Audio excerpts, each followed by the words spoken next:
Mẹ em ở nhà nhá. Anh đi đâu? Anh đi tìm hỏi nợ đã. Hỏi nợ cái đinh á? Không, cái đinh hôm nọ đi không thấy ở nhà, hôm nay là đi nhà ông Hợp thôi. Đi tìm ông Hợp xem ông Hợp ở đâu. Anh có biết nhà ông Hợp mà đi tìm? Không biết thì mình cũng đi thôi, mình ở nhà thì đến lúc nào người ta mới mang tiền về trả mình. Mình phải đi tìm xem nó ở đâu thì mình hỏi lấy nợ của mình chứ. Là ở nhà với em rào cái cùng kia đấy, làm cái cửa kia đấy. Không làm cái cửa kia không an tâm đâu. Tí hỏi lại về trộm xe đấy. Em ở nhà thì em giao đi. Một mình sao em sao làm được? Làm được bao nhiêu làm đó. Khi lúc nào anh về đến anh hổ làm cũng được mà. Anh đi hỏi nợ chắc cũng nhanh thôi. Đi nếu mà gặp ông Hợp thì nó cũng nhanh, nếu mà không gặp thì mới lâu thôi. Em biết nhà mới biết đi hỏi chứ, mà không biết nhà sao là biết đi hỏi ở đâu. Nó có thay được tên đâu, nó ở đâu nó cũng vẫn dùng cái tên của nó cơ mà. Cứ đi hỏi cái bọn hàng xóm xem nó có ở chỗ nào. Đi hỏi mới biết, không hỏi làm gì biết. Số tiền rất nhiều mà có thấy nó giả đâu, mình phải đi tìm nó chứ. Thì đi. Em một mình giàu được bao nhiêu thì được. Em ở nhà nhá, làm được bao nhiêu làm thôi. Anh đi tìm hỏi nở đã. Nhanh về nhá.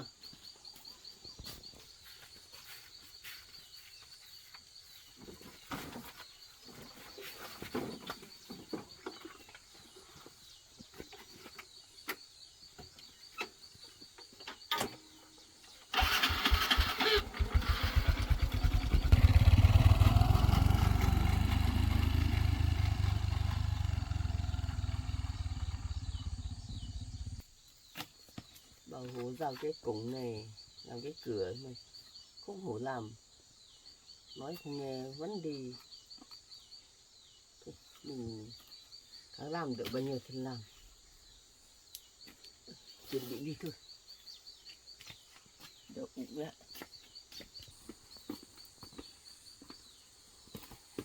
Đang cùng ở nhà gần thôi, không đóng cửa đấy. Ở dưới ai qua đây cũng thấy thôi.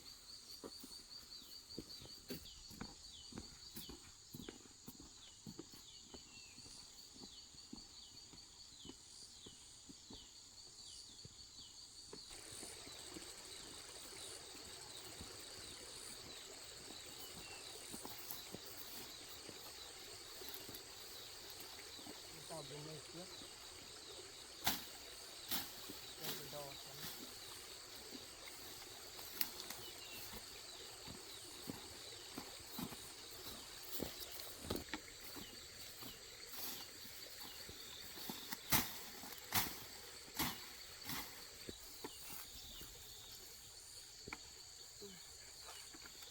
Đưa bằng đây.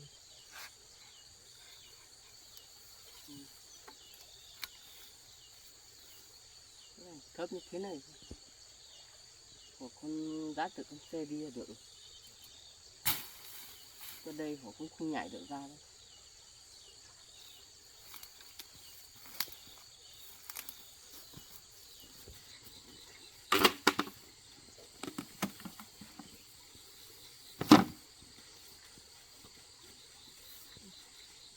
Đi qua đây.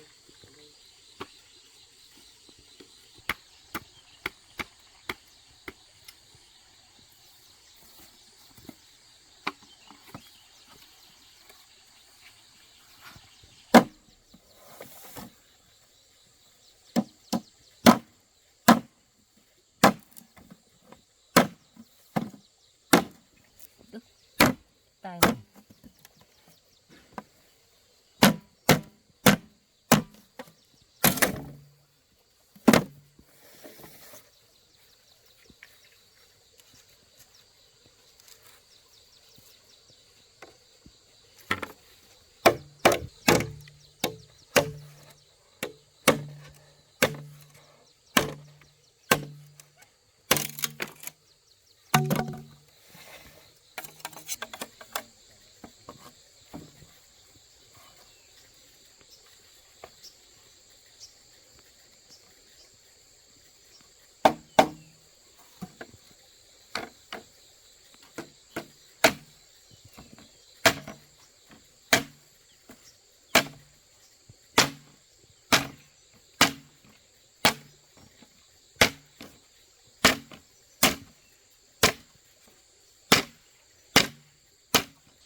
họ phun, không biết họ phun hết chưa. Bây giờ đi vào xem đã.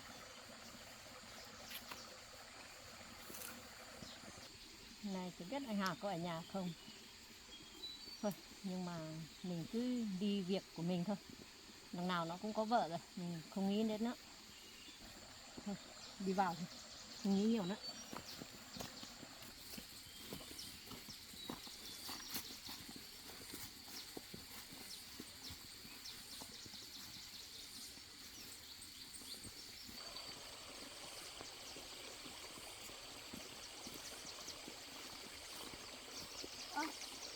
Chị vào cổng à?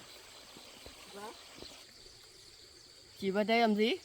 Phải về tìm anh Hà á? Không, em đi vào xem đồi của em thôi. Hôm nọ em thuê họ phun, bây giờ mới rảnh mới có thời gian vào xem. Có phải đi xem đồi thật không? Hay lấy về tìm anh Hà?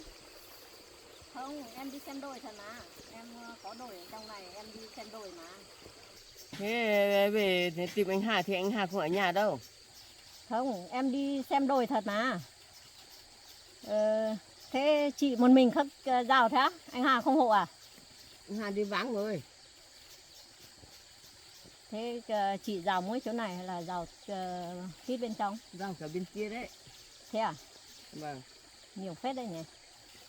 nhiều đấy. Thế chị ở ngoài vào không gặp anh Hà mà. Anh Hà vừa ra đây mà. Anh Hà ra ngoài mà.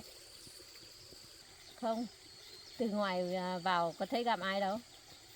Từng hẹn nhau rồi mới vào đây. Làm gì chị lúc nào cứ nói thế. Nhìn chị cũng xấu xấu nhưng mà anh Hà vẫn thích chị nhỉ. Chị đừng có chê em xấu. Chị còn già hơn em đi. Chẳng qua chị không thấy mặt chị thôi. Chị già nhưng mà chồng chị vẫn ở với chị suốt mà. Em toàn về lúc nào cũng về rủ rỗ chồng chị thôi. Đâu em có phải về dụ dỗ chồng chị đâu. Em đi xem đồi thật mà. Xem rồi còn vào nhà, hôm nọ còn vào nhà, hôm trước còn vào nhà cầm tay nhau. Để em đi xem đồi về em khát nước. Em lên nhà cứ tưởng có nước. Em xin uống ngụm nước thôi. Không có chuyện đấy đâu chị ạ. Đừng có hiểu lầm cho em. Thế còn cầm tay nhau. Đâu, lúc đấy là anh Hà tự cầm tay em chứ em có được cầm tay anh Hà đâu. Có ý với nhau rồi mới cầm tay mới cho cầm. Không có chuyện đấy đâu. Không có ý sao cho cầm tay. Chị cứ ghen tuông vớ vẩn thôi. Chị làm nhà về chị một mình chị ở thế à? Thế không cho khách vào nhà uống nước, người ta qua lại vào nhà xin uống nước cũng không cho vào à? Uống nước uống chứ. Uống nước còn là cầm tay nhau kia kia phải uống nữa à? Cái đấy Bảo là uống anh nước Hà à? tự cầm em đấy, em không hề cầm tay anh Hà luôn. Thế rủ rỗ đi uống nước theo em ra ngoài uống nước không phải rủ rỗ à? Cái đấy là bảo anh Hà cầm tay xong anh Hà bảo là không có nước thì em chả rủ anh Hà ra ngoài uống nước. Nước nhà vẫn đun nước đấy, vẫn có nước thôi đấy. Thế sau lúc đấy bảo uống nước, xin uống ngụm nước nhưng mà anh Hà bảo không có nước, xong em mới rủ cầm tay xong em mới rủ đi ra bảo đi ra uống nước chứ. Đây mô thấy rồi, nó bảo thế theo em đi ra quán uống nước thôi, đừng có mà từ chối nữa. Bây giờ ấy. Thôi bây giờ không cái với chị nữa, bây giờ em có việc phải đi rồi, em đi xem đồi đã. Thôi thích chồng chị phải nói rõ ràng đi. Không cái với chị nữa. Đi xem ở trong có nương, đi xem nương thì đi nhá, đừng có mà rủ rỗ chồng chị nhá. Phát này rủ rỗ thấy cầm tay nhau không tha đây nhá. Không bao giờ em rủ rỗ ai cả. Đường em đi cái đường này có phải một mình đường của chị đi đâu. Cái đường này đường em có đồi ở trong kia em đi suốt đấy, có phải là chị cấm được cái đường này không cho em đi đâu. Đi thì đi thôi, đừng có mà cầm tay nhau được rồi. Cái bà này có phải về sân nương đâu mà. Chắc về tìm chồng mình thôi mà. Mà mai mình gọi ở đây xem. Phải vào nhà để rủ rỗ đi uống nước rồi. Người nhìn bé bé, thấp thấp này, nhìn rất xấu. Anh Hà vẫn thích.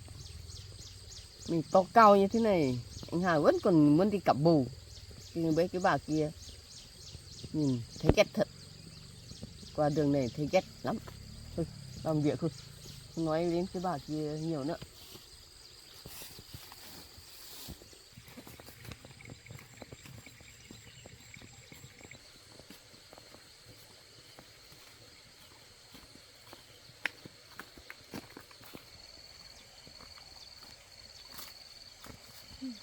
Hôm nay gặp điểm đen thật đấy, gặp ai không gặp, gặp đúng cái bà này chứ. Nhìn già thì già nữa, xấu thì xấu nữa, mà anh Hào vẫn lấy được. Nhưng mà mình sinh như thế mà anh Hà không thích mình nhỉ. Cái bà kia già thì già, xấu thì xấu nữa mà anh Hà vẫn lấy được. Như nhớ rơi anh Hà lấy mình thì mình không cho anh Hà làm khổ thế này đâu. Mình chỉ biết ở nhà làm ăn bán hàng linh tinh cũng được rồi, đủ ăn rồi. Thôi không nói nữa, mình đi thôi.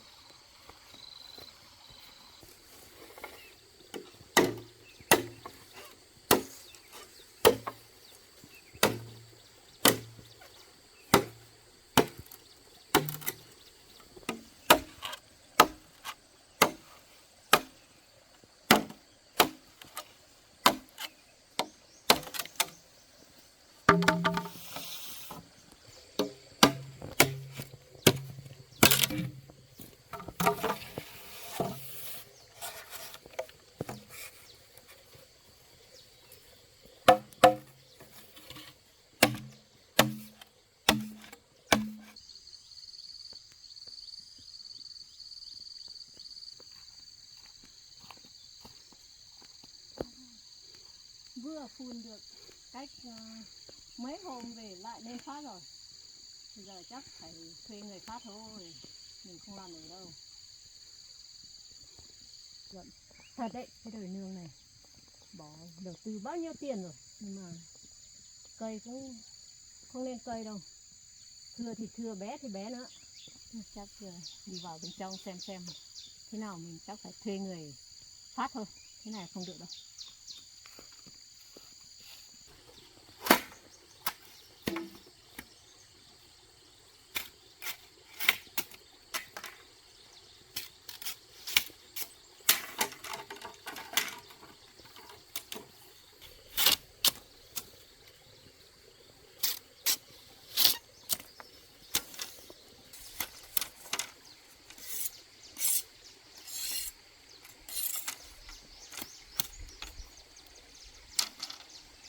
Bằng đấy chắc chưa đủ đâu. Cho cái cây khô về chặn nốt đi mới vót cho nó.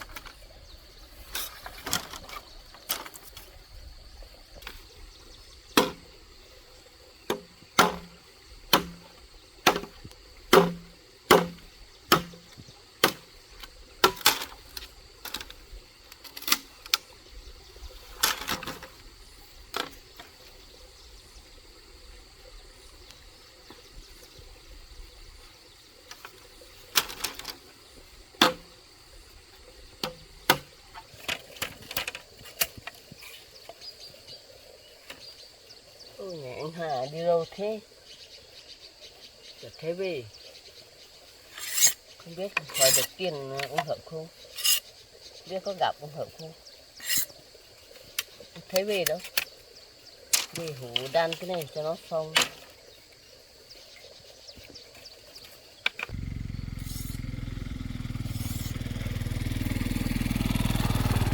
Về ra. Về rồi. Hỏi đừng nữa không? Gặp ông Hợp không? Không thấy đâu. Biết là ở cái làng đấy thôi nhưng mà tìm chưa thấy nhà. Chưa thấy nhà à? Thấy anh em bảo ông Hợp là nó có một cái nhà là ở cái làng đấy. Mình đi chưa đến đâu. Thấy người ta giới thiệu thế thôi.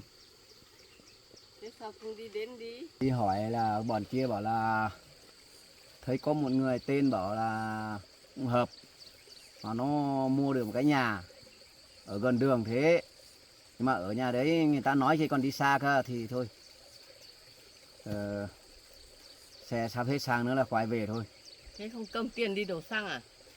Đi vội đi vàng có cầm tiền đâu. Thì xem sắp hết xăng là thôi không đi nữa. Để hôm nào đi tiếp thôi. Thế về Bây giờ nghỉ uống nước xong có về. người giới thiệu rồi. Bảo ở cái làng đấy là chỉ có mỗi tên Hợp thôi, vừa mới vào đấy ở thôi. Thế anh về cất để xe đi, cất xe đi. Xong về hồ em giàu cái này cho nó xong. Giờ chắc không kịp cần đào hết xong cái này đó. Đào được bao nhiêu rào thôi. Thế cứ về cất xe xong về Anh hồ thấy giàu. đói rồi làm gì mà làm được hết chỗ này nữa. Còn được bao nhiêu thì giàu. Thôi cất xe xong làm được bao nhiêu được thôi. Hết chỗ này cũng mà đói. Đấy một tí nước xuống nhá.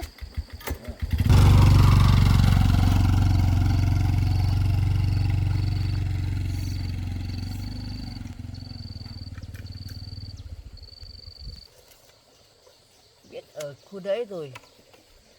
Không biết đi tìm đến nhà đi. Mai để chúng đi một lần. Bỏ công đi phải đi đến nhà chứ. Không được tiền về mới được mua cái gì về chăn nuôi linh tinh. Làm cái này không ra tiền đâu.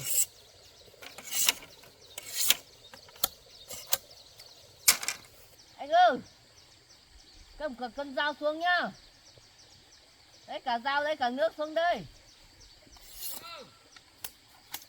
Đấy dao về hổ làm.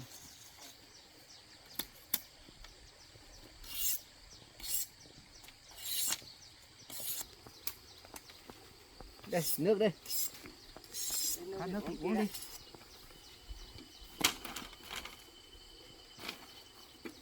Thôi đan thôi nhỉ. Đan đi.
Nhỉ?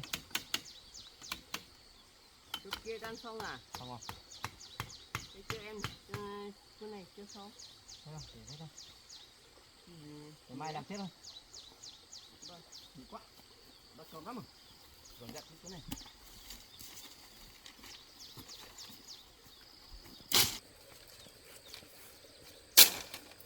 Nó không có nhỉ.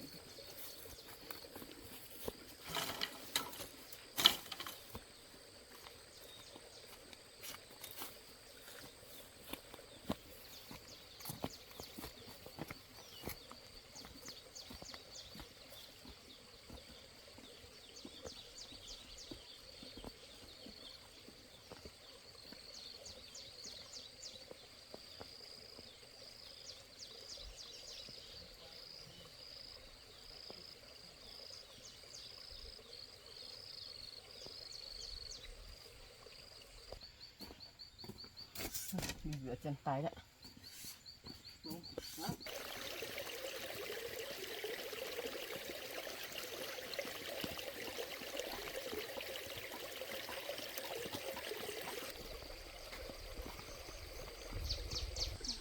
Cái bà này đàn nhanh phết đấy. Này chưa xong đã đi đâu rồi? Đấy về chưa thấy có xe đâu mà. Chắc anh Hà về rồi. Thôi, mình cứ đi về thôi. Mà anh Hà đi mà vào sao không gặp nhỉ? Thôi, cái đấy là chuyện của họ, mình về thôi.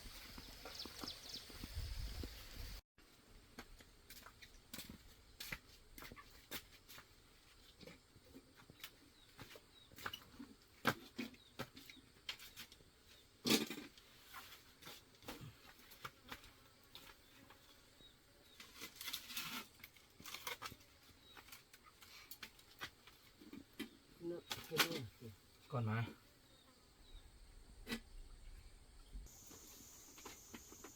Ây da, nhà chỗ kia. Ngày mai làm một lúc nữa cho nó xong hẳn đi. Làm ngày mai làm cái cửa với lại rào bên trong nữa. Ngày mai rau một tí, còn một tí thôi mà. Còn Rau hôm nay thôi. thìเอาcái cửa ra. Anh ạ, lúc anh ra ngoài anh có gặp mà ai vào trong này không? không. Anh không gặp ai đâu. Không gặp à? Không. Bây giờ đố anh nghĩ hôm nay có ai vào trong này? Em nói thế này làm gì anh biết. Đây đường này, đường chung của người ta, ai đi mà chả được, hỏi cái chỗ đây làm gì? Hay là chung cũ em vào đây à? Phải chụp cú đâu nhưng mà có một người về không biết về tìm anh hay đi đâu ấy. Đường của người ta là người ta đi chứ nói cái gì làm khẩm nhiều làm gì. Tưởng là anh hẹn cô ta chứ. Thôi. Anh vừa đi một lúc là thấy cái người đấy vào rồi. Cô ta người đấy là ai? Biết đâu anh cứ tự suy nghĩ xem. Đường thì đường chung của tất cả anh em là đường vào đây làm ăn, đi làm nương. Thì ai đi qua mà chả được. Ai đi qua thì đi chứ mình nắm vào đấy làm gì? Biết đâu. Tưởng là hẹn nhau mới vào đấy. Em Thế cứ ai? đoán mò như thế thôi, không biết có phải hay không. Đây chả gặp ai đâu. Không biết đâu. Thế anh em hỏi thật nhá. Hỏi đi. Anh có ý với cái đứa trước kia vào đây uống nước xong anh cầm tay của nó đây. Sáng nay về con bảo con hỏi em bảo thế anh Hà cũng hổ làm à? Thế này đây. Hóa ra là lại ghen anh đi với em bền kia gì. Em bền vừa rồi nó thời gian trước nó về đây uống nước đây gì. Ôi, sao mà ghen lung tung thế này? Thế sáng nay còn em đan cái phiên ở dưới nó còn hỏi thế chỉ muốn mình làm đây là anh Hà cũng hổ chị à? Thế bảo anh Hà đi vãng rồi. Thế ở ngoài về không gặp à? Không gặp đâu. Thế hỏi thế mà không biết. Thì hôm nay cái con đấy lại vào đây à? Vào đây xong mới hỏi bảo anh Hà cũng hổ chỉ làm đan phiên à? Còn thế hỏi thế. Cái cô ta, cái cô kia còn nói em bảo em già già xấu xấu anh Hà cũng thích chứ. Mẹ tức thật. Ôi, lấy quạt quạt đó, nói cái chuyện vớ vẩn này nóng cả người. Chửi chứ. Nói cái chuyện như thế chuyện bàn nhau làm ăn đi. Này cái chuyện đấy làm gì? Người ta đi xem nương giấy của người ta.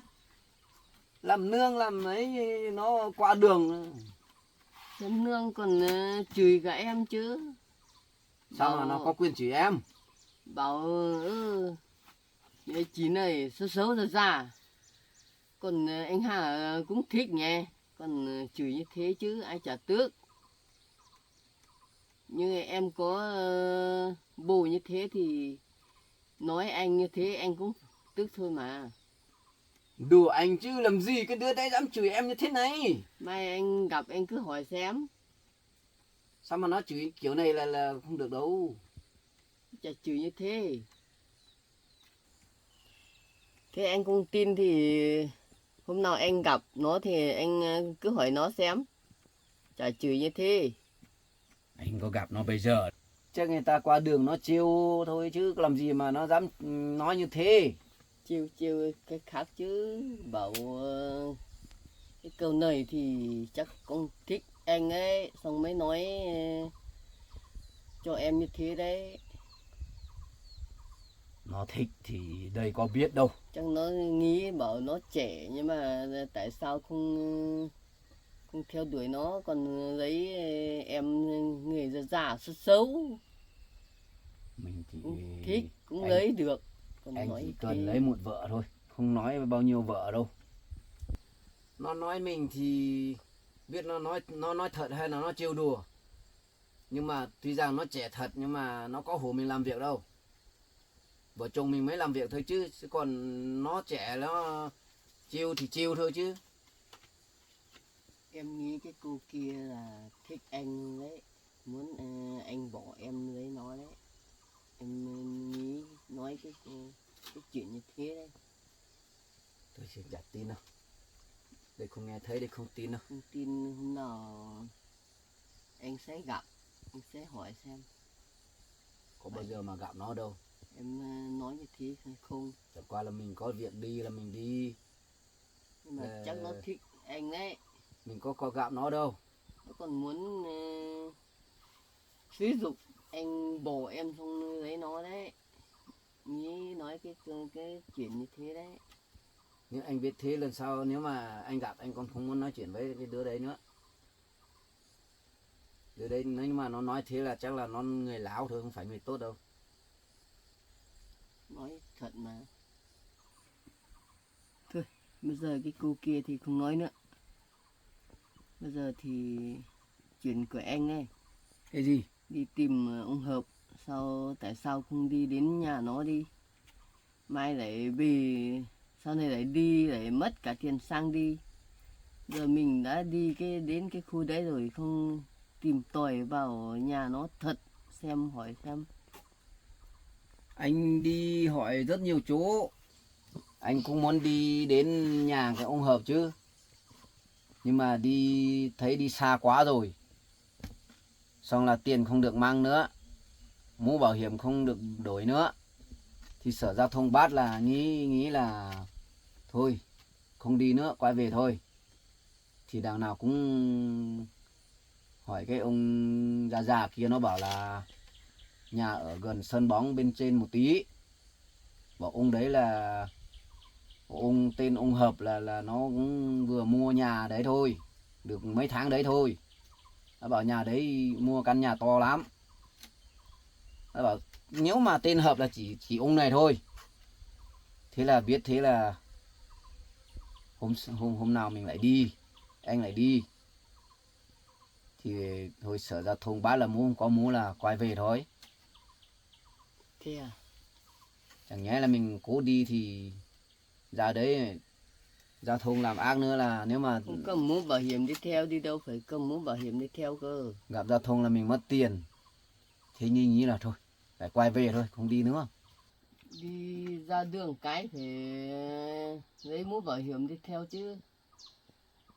Còn mai đấy đi tí họ giao thông bắt cái xe kia để giam cái xe kia để mất cả xe, không có xe này, không có tiền chuộc xe nữa. Anh mới nghĩ thế, nghĩ là thôi mình đi tìm tiền, tìm hỏi nợ mà mình không được đổi mũ thì rằng mình quay về để hôm khác mình lại đi thì mình khỏi mất tiền. Nhưng mà cố đi thì giao thông bắt thì mình lại mất tiền thì chả tốt hơn. Tốt nhất là mình quay về.